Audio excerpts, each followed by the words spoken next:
Hello guys, welcome back to my channel. It's your favorite esthetician again. If you're new here, welcome. My name is Amaka and today we are talking about essential oils.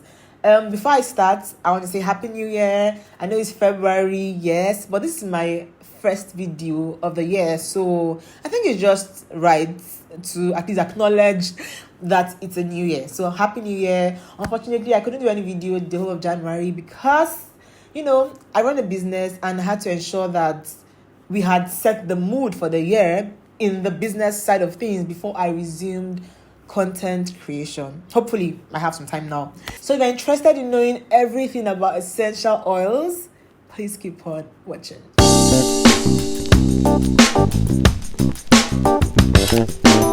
First of all, what are essential oils? Now, essential oils are volatile components or extracts from plants, meaning that they are gotten from plants.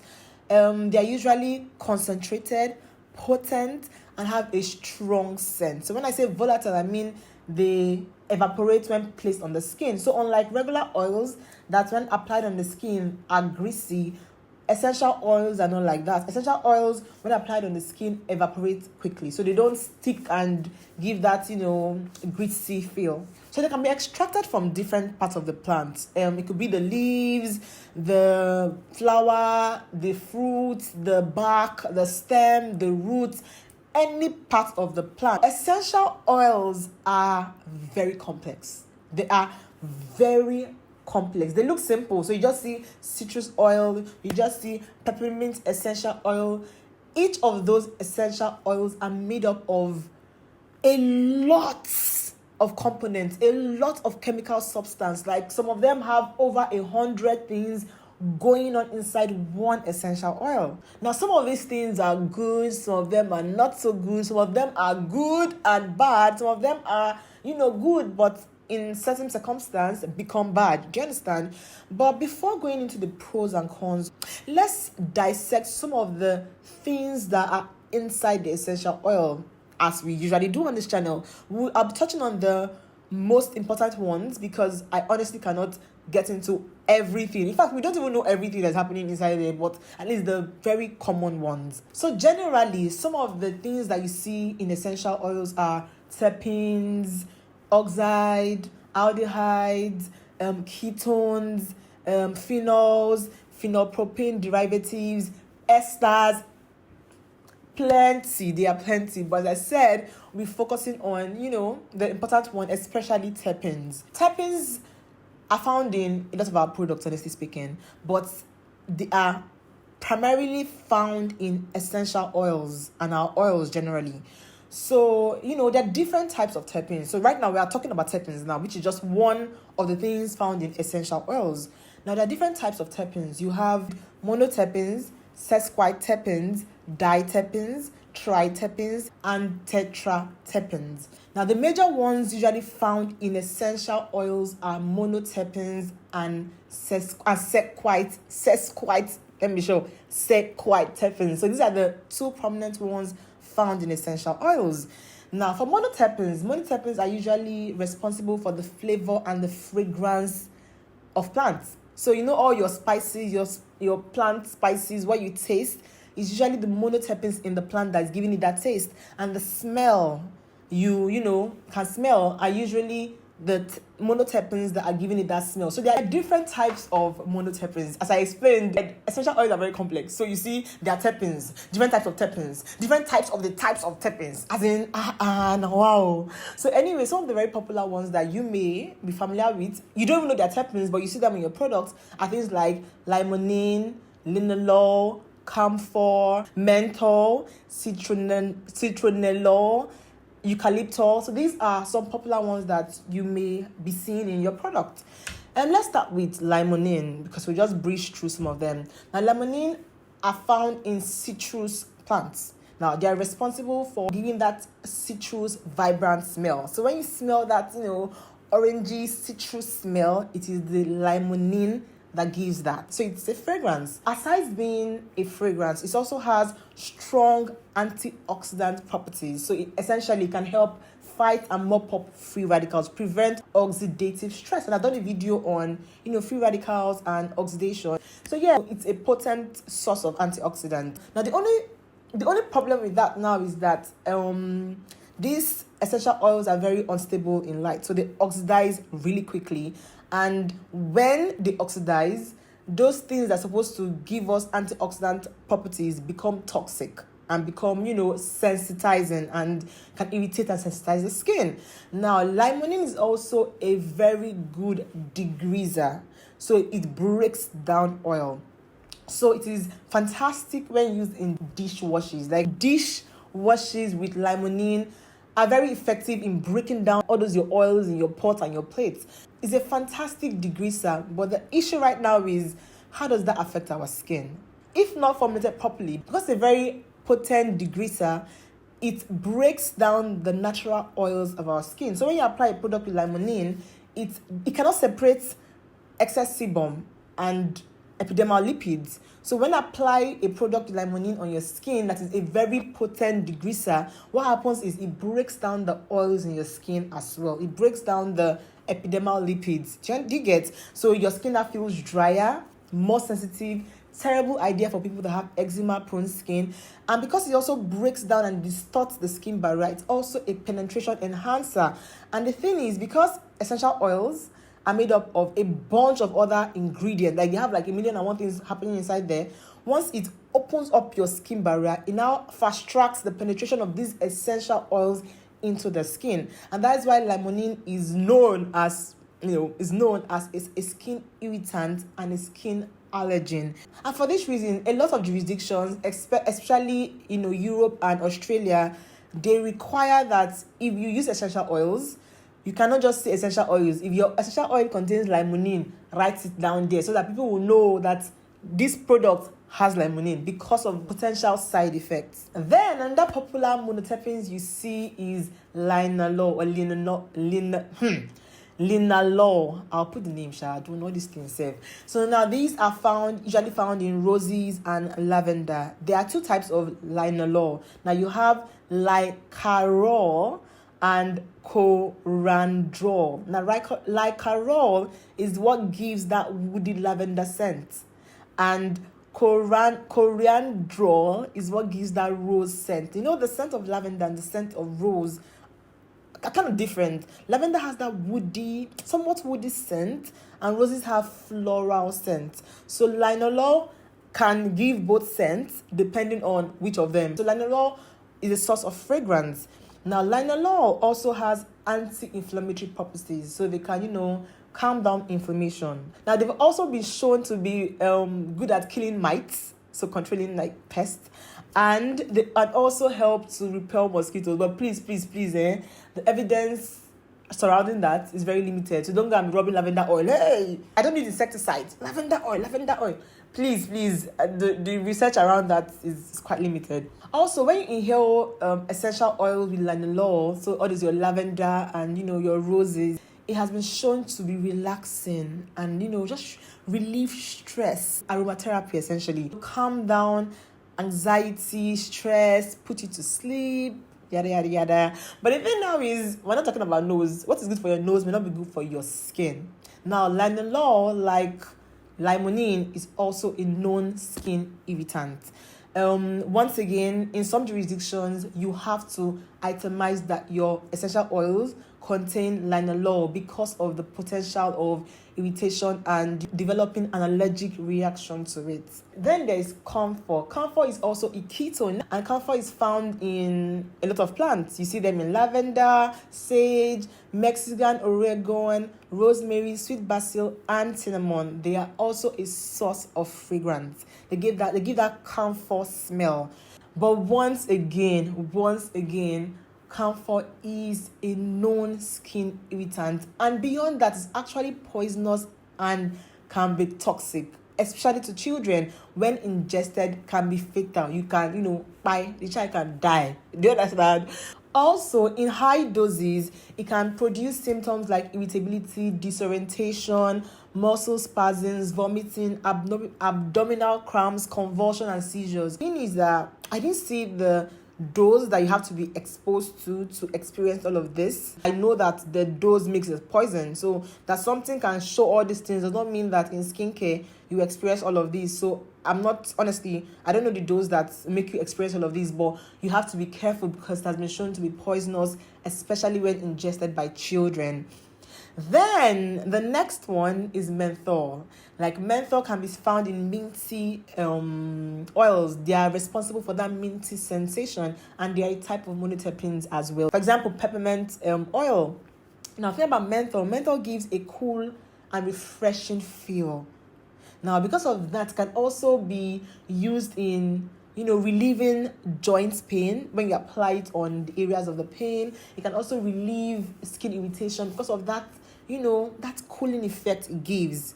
Once again, like every other thing I mentioned, it is also a skin sensitizer and a potential allergen. But now, let me talk about eucalyptol very briefly. Now, eucalyptol is found in tea tree oil and eucalyptus oil. It's very effective in relieving nasal congestion. So when you inhale it, it clears up the throat and can also, suppress cough. It does this by stimulating the mucous membrane. But eucalyptol is also very, very, very irritating when applied on the skin. It's also a potential allergen. The last monoterpene I'll be talking about is citronellol. It's found in lemongrass. It also is used for the fragrance component of it. It's also a mosquito repellent as well. And like everything I mentioned, highly, highly sensitizing. So we've mentioned some very popular monoterpenes. Now, remember I said the two popular types of terpenes in essential oils are monoterpenes and sesquiterpenes. For sesquiterpenes, they are less problematic, honestly speaking. Most of them are antioxidant and anti-inflammatory.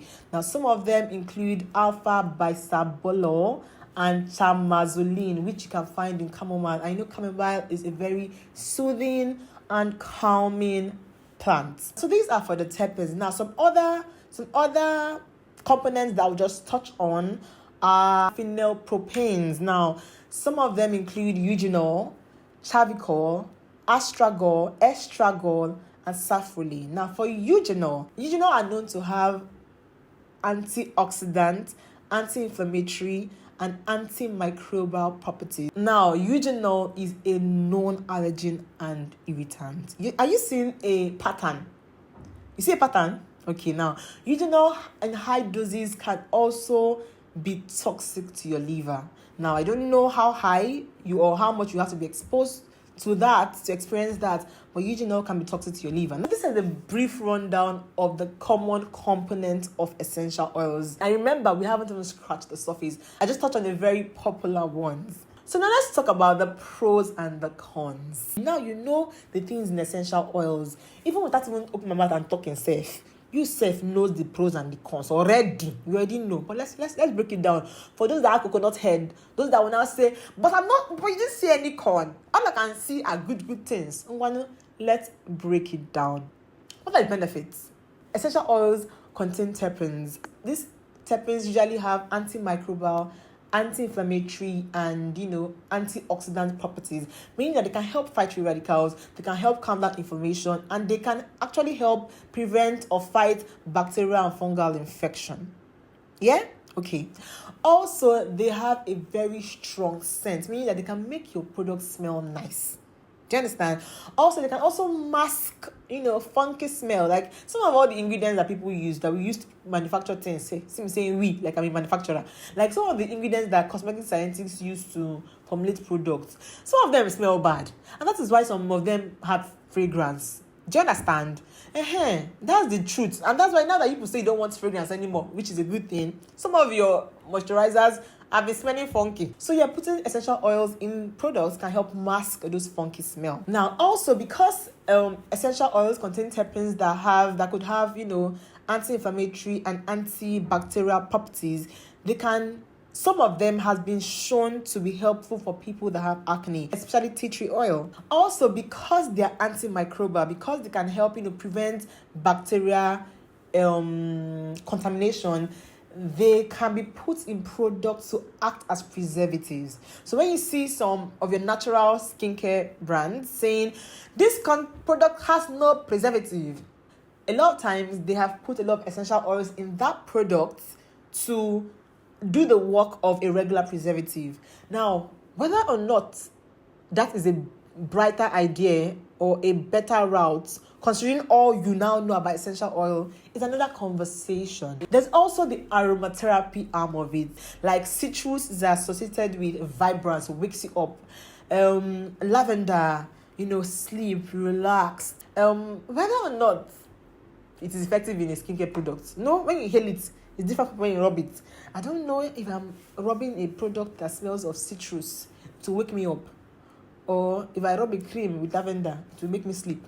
Like, that's another conversation. And because, when we're talking about pros and cons, we're talking about pros and cons in skincare, not in general. And in skincare, I don't really know if the aromatherapy part of it will play, but I think it's largely individualized. If you using a bath wash that with citrus oils and it wakes you up, kudos to you, then that can be an advantage. So in summary, advantages: antimicrobial, anti-inflammatory, antioxidant, aromatherapy, possible aromatherapy benefits, masking, makes your product smell nice, masking unpleasant smell, can be helpful for acne, can be used as preservatives in products, and what am I missing? I think that's pretty much it. Now let's talk about the problems. First of all, it's being unstable. Essential oils are very, very unstable. When they are exposed to light, heat, air, they start to degrade. And when they start to degrade, the bad parts of the essential oils start outweighing the good. Most of the components of essential oils are allergens. Now, what are allergens? Allergens are, ingredients or anything that it has a potential of causing an allergic reaction. Essentially, when your body sees an ingredient or something as a foreign object and, cannot stand it. Now, there's a difference between allergens and irritation, which essential oils also do. Now, an allergic reaction is not as a result of the dose. It's simply my body cannot take this thing. And because essential oils are made up of a bunch of different things, even if you are not allergic to one, there are a lot of things that you can become allergic to. And with allergy is not like skin irritation or sensitization that once you apply on your skin, you can see that you develop an irritation. No. Allergy, it happens as a result of continuous exposure to something. So essentially, you can be using a product for 5 years, 6 years, and all of a sudden, because of continuous exposure to that thing, develop an allergic reaction. Do you understand?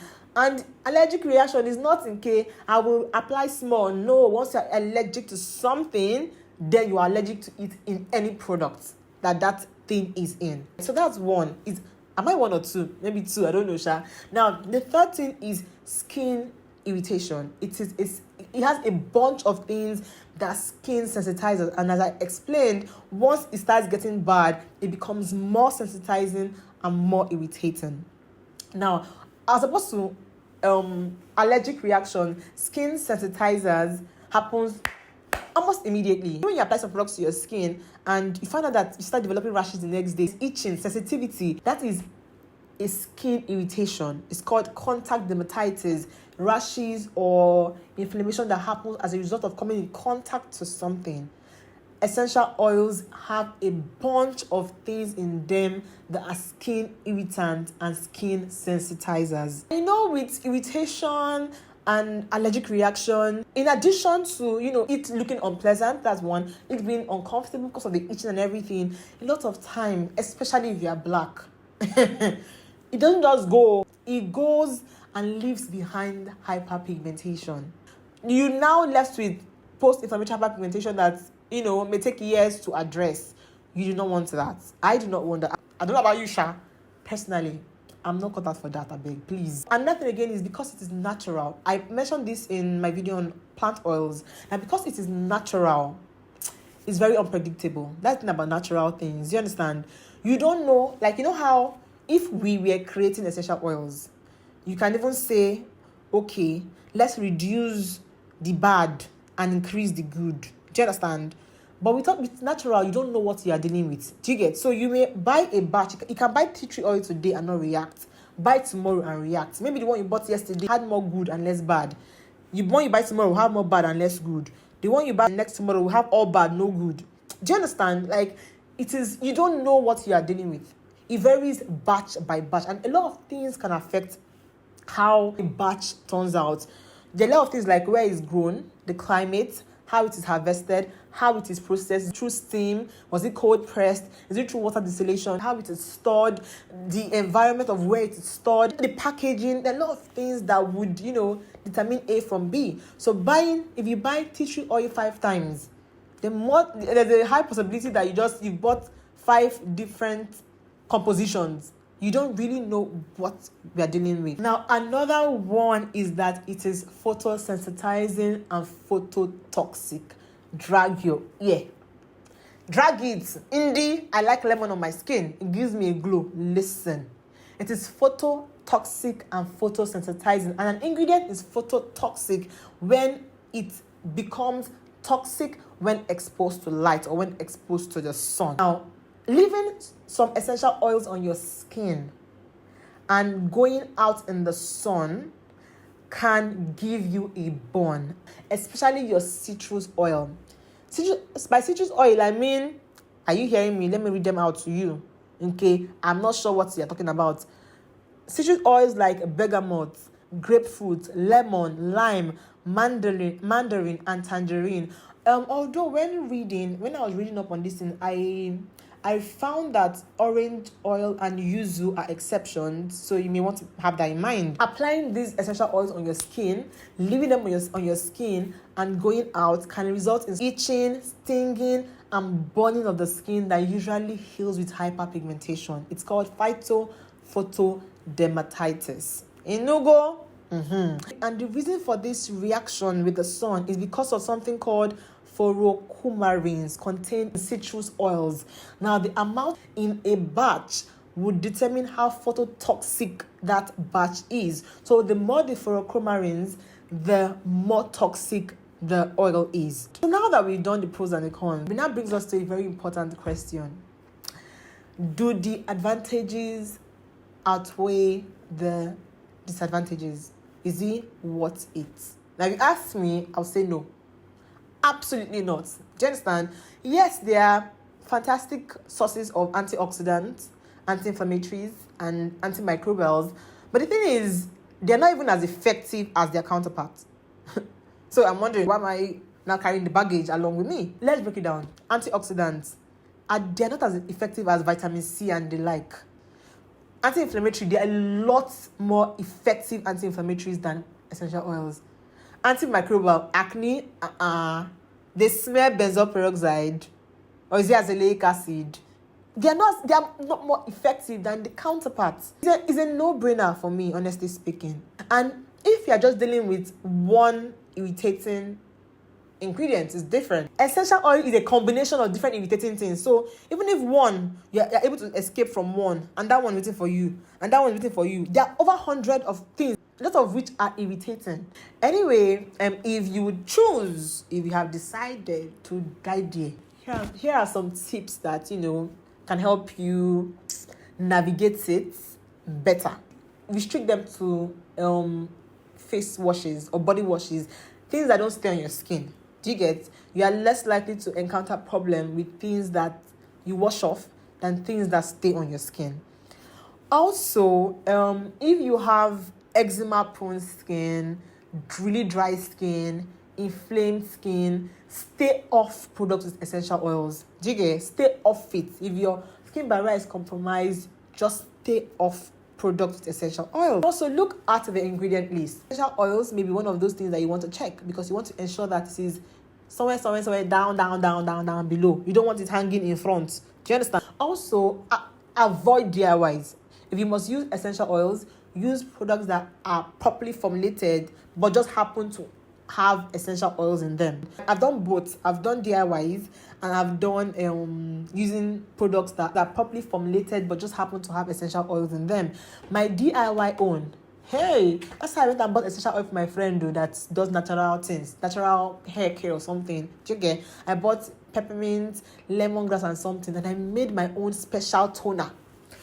I used the rose water and glycerin as a base. Then I sprinkled lemongrass, lemon oil, one thing like that. I say for brightening. To me, that toner was worth 1 million naira because I had everything figured out. Like I had the hydration, that was for glycerin. I had the rose water for soothing. I had my lemon for brightening and my peppermint for rejuvenating the skin. Cellular regeneration. The only reason why I didn't experience photosensitivity was because I not used that thing reach 3 days. The first day, I woke up with rashes. I said, okay, it's working. Second day, stinging. The third day, nobody told me. I threw it away. Not everybody would develop a reaction to this. So if you're using a product now and you're not seeing any problem, it does not mean that you'll not see any problem tomorrow. But we like it so much. You can keep using it too, but just know that there's a possibility that you develop an allergic reaction in the future. And some people may never. Do you get? So at the end this channel, I don't want it to be such that I'll tell you never do something. No, never do it. Except I feel that there's no good way to look at it. Like using essential oil for DIY.